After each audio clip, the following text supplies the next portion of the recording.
Welcome, ladies and gentlemen, boys and girls, to the Dirty-O-IDP Underdog Show Week 15 edition. I am Sebastian Furon, your resident nerd at SGPN Football Doc. Of course, joined by my co-host, Mr. Gary Van Dyke, the IDP Tister, the IDP Godfather himself, and we together are the Underdogs. We are the Underdogs because, like a true underdog, we are looking for those juicy props. We're not talking about those normal minus 110s, minus 120. No, you've come to the wrong place if you're looking for those boring old plays. We are plus 100 and up, and our picks keep getting higher in value the more we go. So we're going to go ahead and start kicking it off for week 15. Quick recap. We went a nice 5 for 10. And one of the nice things about having those juicy props is even if you go 500, you're making money because each and every single one of our plays are over plus 100 and higher.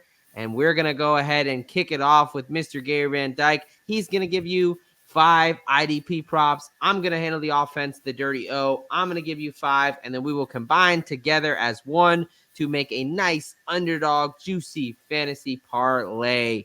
All right, Gary, what is our first prop up for the defensive side of the ball here? All right, we all know it's Thursday when we're recording this around 5 p.m. props and bets and dealing with parlays. So these numbers might change, but at the moment, all right, I am going to pick on the Jets-Miami game like you wouldn't believe, and I'll explain as we go why in these props tonight. So let's go ahead and kick it off with the Jets. C.J. Mosley, inside linebacker, over 3.5 assists, tackles, plus 105 at Miami or with the Dolphins. It's nearly nearly an elite 85. You might as well say it is elite 85 PFF grade.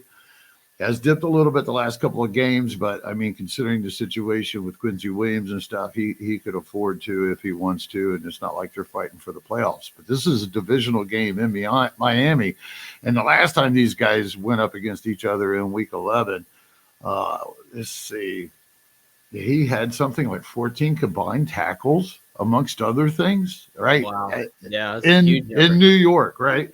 Well, he's already been averaging nearly 4.5 assists a game the whole entire season. So that also includes when they played against the Miami in Week 11 in New York. He had 5 assists. So I don't think he's going to have another problem getting, what was it, 3.5 at plus 105.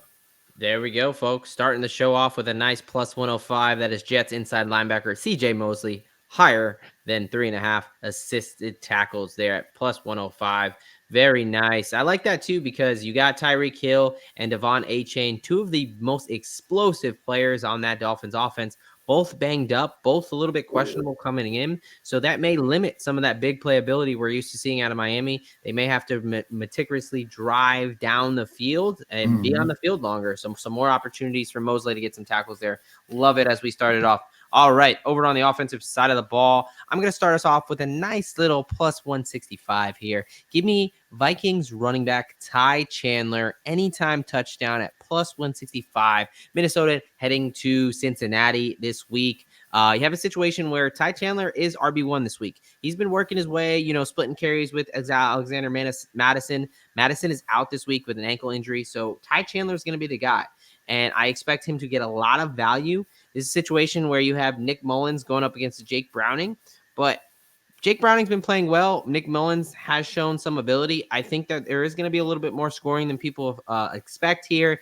And if you have a situation where you have the RB1 in a competent offense, Justin Jefferson should be back at over 150 just to score. I love Ty Chandler here. He's got a rushing touchdown on the year, but the biggest thing here is he's going to be the featured guy this week. So give me Ty Chandler, anytime touchdown, punching in the end zone at plus 165. All right, next up for the defense, what do we got, Gary? All right, we're just going to stick with that Miami Jets game as long as it's a prop bet, man. This is making money. So we're going to go with the Dolphins this time with Christian Wilkins, the stud defensive tackle. He's being graded just well above par right now, but he is a stud, man. He had For a defensive tackle last year, he had something in the range of 90 combined tackles. As a defensive tackle, that is unheard of. He had like six sacks, I think, last year, and he's already beat that pace a few games ago. Anyhow, he's as I mentioned, he's a well above par graded player. Let's see. I'm getting there. Let's see. The last time these guys met, he had 2 sacks, 2 tackles for a loss, and 3 solo tackles. All right, in week 11. So, I mean, surely if he had 2 sacks and 2 tackles for a loss, that he could apparently get in there and get another half a sack for us. All right. He's just a proven veteran, and he's on a defensive team that is the defensive line is just chiming, and it's arguably a top 5, top 7 at least. There's also something I want to mention about Van Ginkel. The guy actually has a really nice plus 145 to get a quarter of a sack. But I want to mention, after talking to Sebastian, he has a type of groin injury. Yeah, he's got an oblique injury, right? So rotational movement's going to be difficult on the defensive line there. It's a little bit tough. You know, you're in the trenches. You're rotating. You're trying to get around guys. You're hand fighting. He's going to be in some pain. Looks like he's going to be limited. So I like Wilkins even more there to go ahead and pick up some of that sacks there. Also, you got a Jets offensive line that's not only beat up but also pretty terrible. Zach Wilson's been one of the most sacked quarterbacks in the NFL this year. So I love getting us a nice little plus 110 for Christian Wilkins to just do what he did last time, right? Against a team that, Zach Wilson, he's going to run himself into some sacks. So I love that plus 110 there. All right. And we have even better news as we go. We got more. Go ahead. Yes. Man. Yeah, absolutely. Absolutely. We are not done. Looks like Gary's going to be targeting that game pretty highly. Oh, yeah. All right. So on the offensive side, I am going to the Sunday night football game where we have the Ravens taking on the Jaguars. I'm going to go Lamar Jackson over 250 passing yards at a nice plus 205. Now, I understand. So for some of those haters out there, they might say, why are you putting a running back in Lamar Jackson on a passing prop? Well, first of all, this is a mix of a fade between that Jaguars secondary and a highlight to that Ravens offense. The Jaguars have now led up 3 consecutive 300-yard passing quarterbacks, and 2 of those include Joe Flacco and Jake Browning. So the fact that they're hanging Lamar Jackson over 250 at plus 205 is just too juicy to go ahead and pass up. Give me Lamar Jackson. I think he's going to clear this. This secondary, not only is Tyson Campbell, starting quarterback, questionable, not practicing, likely out, but they're just not very good. And you saw OBJ, you saw Jay Flowers, you saw Bateman coming alive, even Isaiah Likely. I think Lamar Jackson easily goes over this in what may be a shootout because you got a healthy Jags deep offense that they both need this game. Lamar Jackson over 250 passing yards at plus 205. All right, we are almost halfway through. Pick number 3 for the defense. What do we got, Gary? Let's switch it up a little bit here. And this was kind of a no-brainer to me. I couldn't really believe that they even had this on there. But it seemed like DraftKings was a little bit more generous this week. There's actually a lot of other solid plays. But, of course, I picked out the best ones. And, I mean, if they're going to feed them to me on DraftKings, then it's going to be one contest. I'm rolling with it, man, because I'm a believer. We've seen it work. It's the holidays, Gary. They're giving us presents, man. Right. Hell yeah. Anyway, so let's go with the Panthers. Brian Burns, defensive end, over a quarter of a sack at plus 114. Some of these lines are going to change, but don't worry about that, folks. For the simple fact is that if we're giving it to you a plus, at least you know they're freaking good bets. So if they do fall a little bit under that plus, you can still tag them in there on a parlay. Anything you want to do with these things, and they're still going to be winners, just a little bit less. Just a reminder, it's not a bad thing every time to fall under the plus mark when you're making these bets that early. He's another Burns is heading up against the Falcons, which is just like the Jets. They've been a top 5 team for the last 6 weeks, and on the year where the Jets have been like a top 10, it definitely maybe just top 5. Atlanta at one point at best was like 12th or 14th, but they've been climbing as the years going on. So they're up there in that top 5 now. But week 1, in some example, I don't know if you can take that as an example that far away. He had 7 combined, 2 tackles for a loss, 2 sacks, and a forced fumble playing against Atlanta. They have notoriously been for 5 years a bad offensive line protecting off the edge. They did start out better this season than normal. Like I said, they were actually like middling that first few games, and he still got his. So I'm going to roll with that again with a well-rounded player that's having a great season. Yeah, no, I like that. I like that even more because, guys, again, we talk injuries, and the Atlanta Falcons have a lot of injuries on that offensive line. Brian Burns is a stud. I love that to get a sack there, and he's going against Desmond Ridder. Desmond Ridder runs himself into some sacks. He's not a good quarterback, so love offering plus money on the best player on the Panthers to just pick up a sack when he got 2 the last time these teams played. All right, number 3 for the Dirty O offensive side of the ball. I'm going to go with Bengals tight end, Mr. Tanner Hudson, to only get 40 receiving yards at a juicy plus 310 versus the Minnesota Vikings. For those that don't know, Tanner Hudson is the tight end number 1 in Cincinnati. Irv Smith has not planned out. Drew Sample gets some shake here and there, but Tanner Hudson is the guy, and he's building more chemistry with Jake Browning. Jake Browning's already shown his capability as a passer. He's gone for over 300 yards these past 2 weeks. He's looked very well. Tanner Hudson, on his own accord, he's gone over 30 receiving yards in 3 out of the last 5 weeks.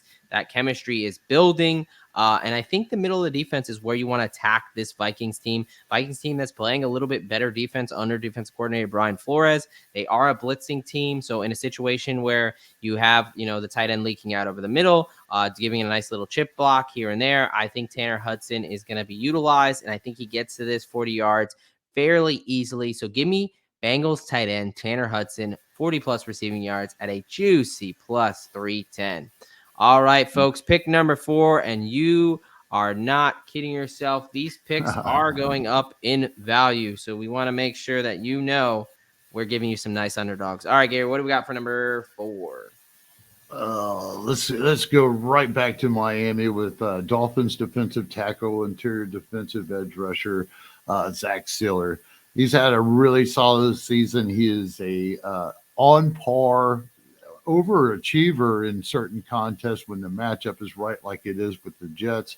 As an example, he had like it was 2 combined, 1 tackle for a loss and a sack the first time that these 2 took off in week 11. He plays right next to Wilkinson, which I'm going to mention something. So there's 2 sacks right there.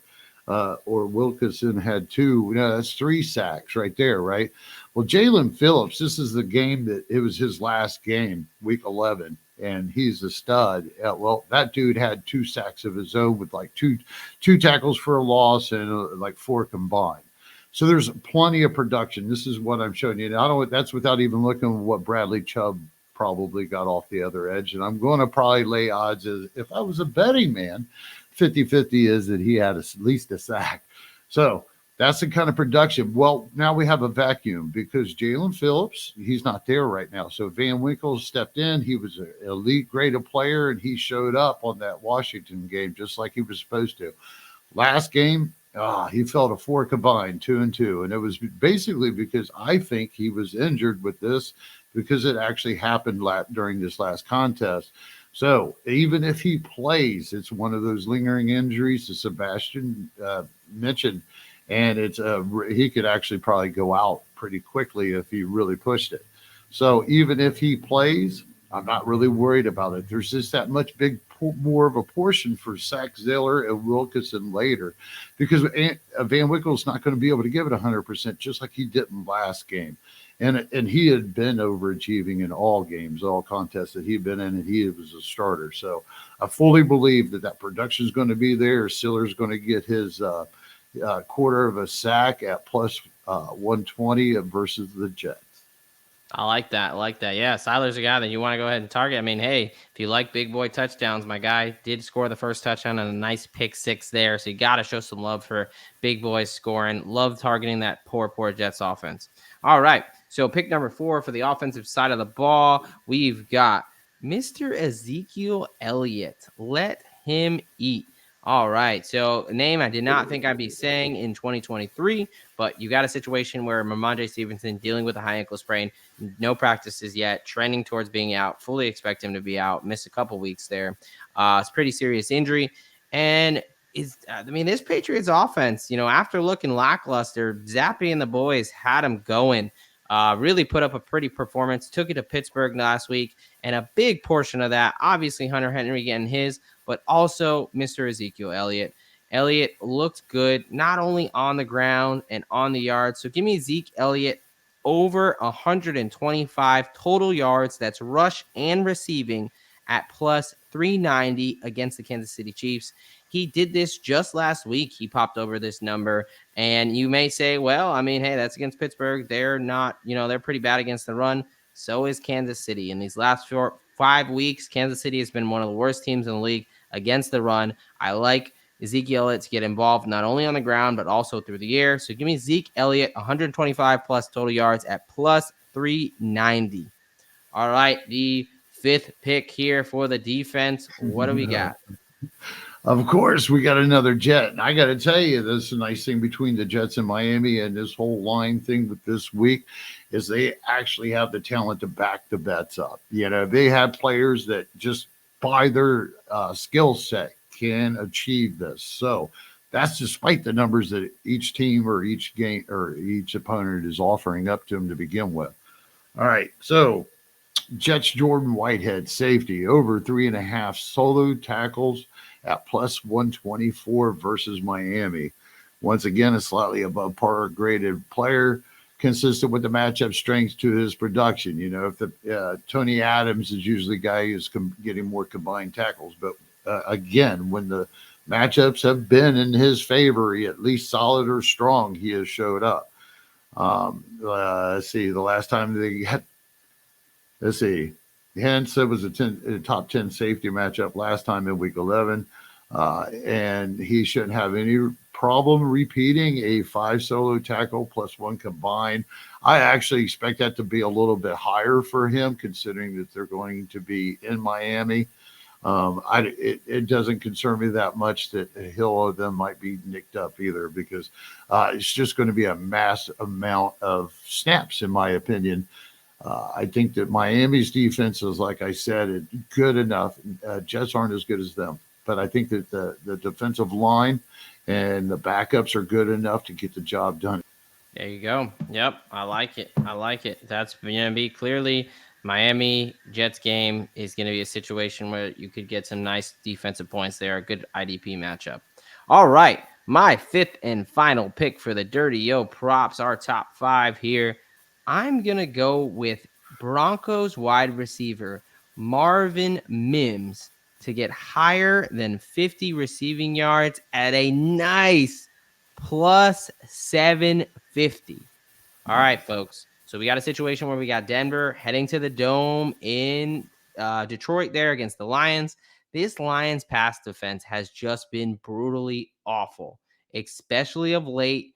They're a little bit beat up, but they're just not getting it right on the back end. They've been involved in plenty of shootouts. They just got beat by the Bears. It's a situation where this Broncos team's playing better. And I like what they're doing on offense. They're playing good defense. They're getting some shots down the field. I think Marvin Mims, this is a situation where he really just needs to get one catch over the top. He is clearly their big threat wide receiver. He is their burner. In a situation where there may be a decent amount of points in this one, I like him to take the top off the defense. It's a 7.5 to 1, right?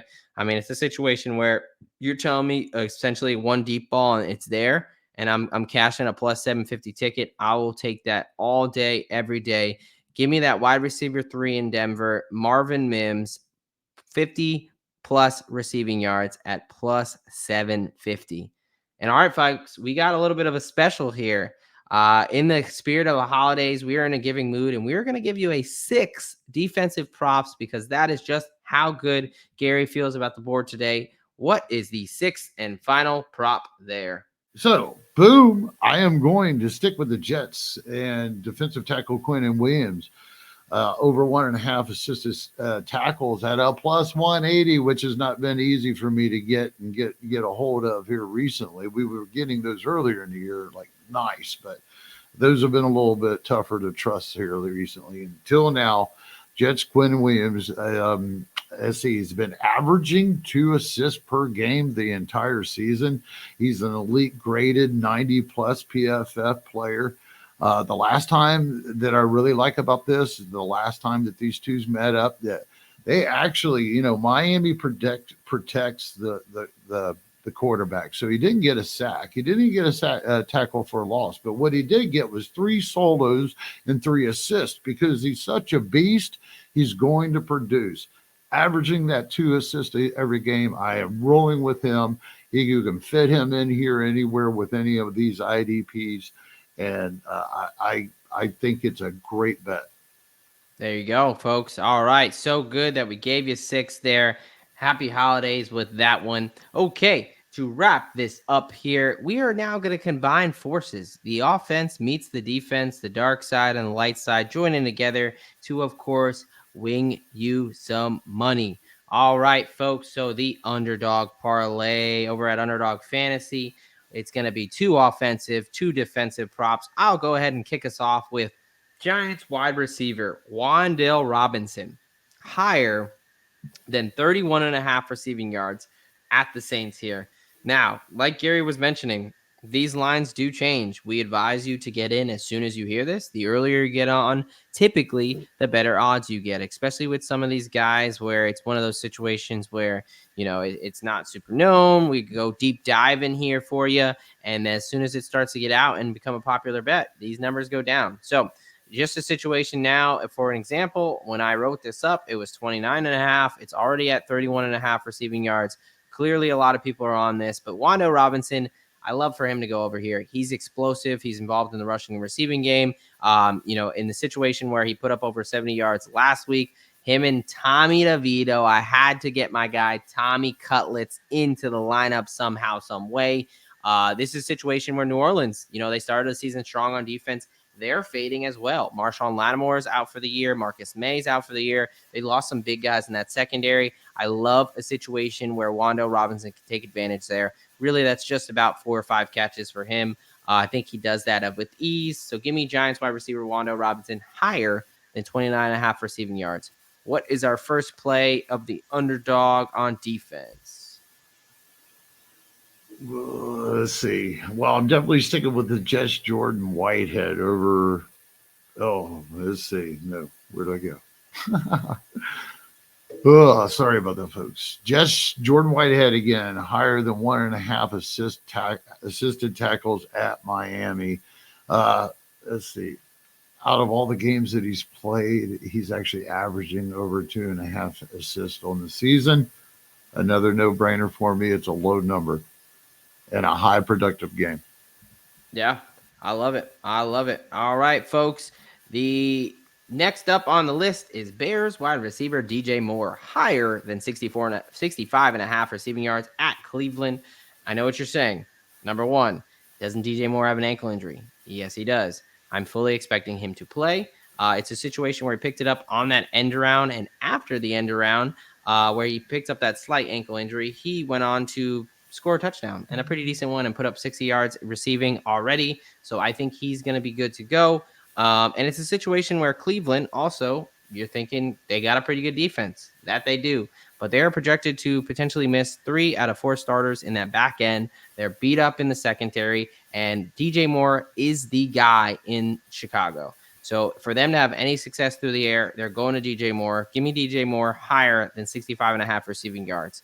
All right, the number 4 and last play. What do we got, Gary, to round us out here? Well, I don't know how I could have convinced any more people on how much I like the defensive tackle with the Dolphins, Zack Sieler play, with the opportunity to get more production with less off the edge next to him. in that particular side. So I'm going to go higher with 0.5 sacks versus the Jets. And I believe this is what we call juiced up, perhaps at 1.25x. Yeah, What it's the a hell is nice that? little Yeah, spicy caliente pick. I yeah, like it. Boost nice. that number up a little bit. I love it. Yep, yep. So, We folks, are good. quick recap. We've got Giants wide receiver Wan'Dale Robinson, higher than 29.5 receiving yards. Bears wide receiver DJ Moore, higher than 65.5 receiving yards. Jets safety Jordan Whitehead, higher than 1.5 assisted tackles. And finally, Dolphins defensive tackle Zack Sieler, higher than half a sack. Put them all together to pay out a nice 12.5 to 1.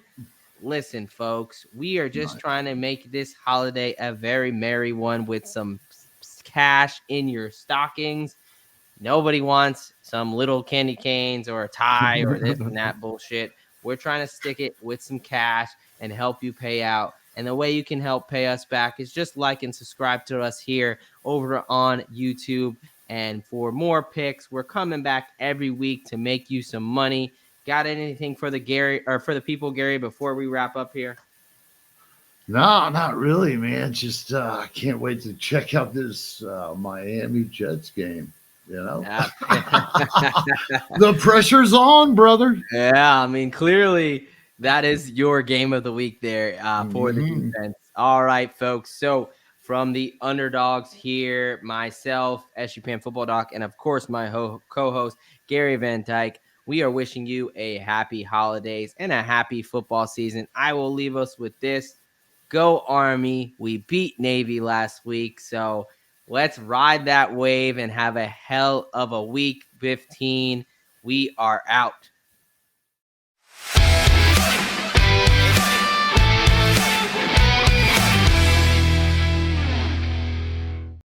Thank you for watching this IDP Guys video. If you like this content and you want more fantasy football content, click here. If you enjoyed this video and you want to see more videos to help you master your IDP league, click here to subscribe.